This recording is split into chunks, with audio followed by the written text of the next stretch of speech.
Hi everyone. The start exercise of the week is the Levator scapula stretch. Many times with shoulder pain, it's not uncommon to begin to experience neck pain or tension, which really doesn't help the recovery process since we're adding another body part into the mix.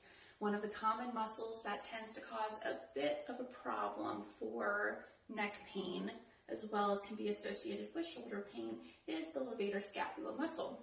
This muscle has an attachment point on the inside of each shoulder blade and then continues to run up until it attaches at the neck itself, one on each half of the body. So in order to stretch this muscle, there's two primary motions that we'll be moving into in order to target it. So for your starting position, you can be standing or seated for this. It won't make a difference, just whatever you're most comfortable with.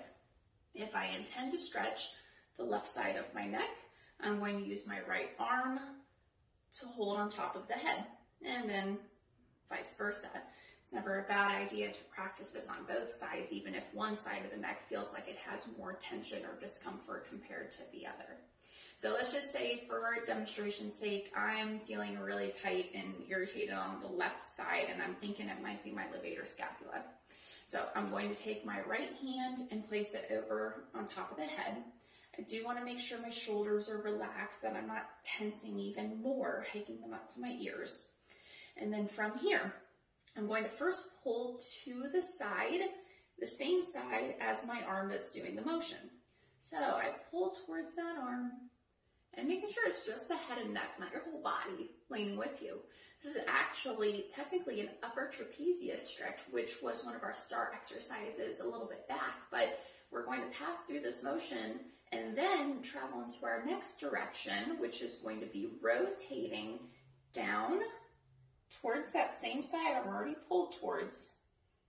And this will target the levator scapula. I am pulling a little bit more on a downward angle versus just to the side.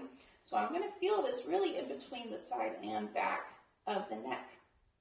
You want to hold this for at least 30 seconds. You can even go up to as long as a minute.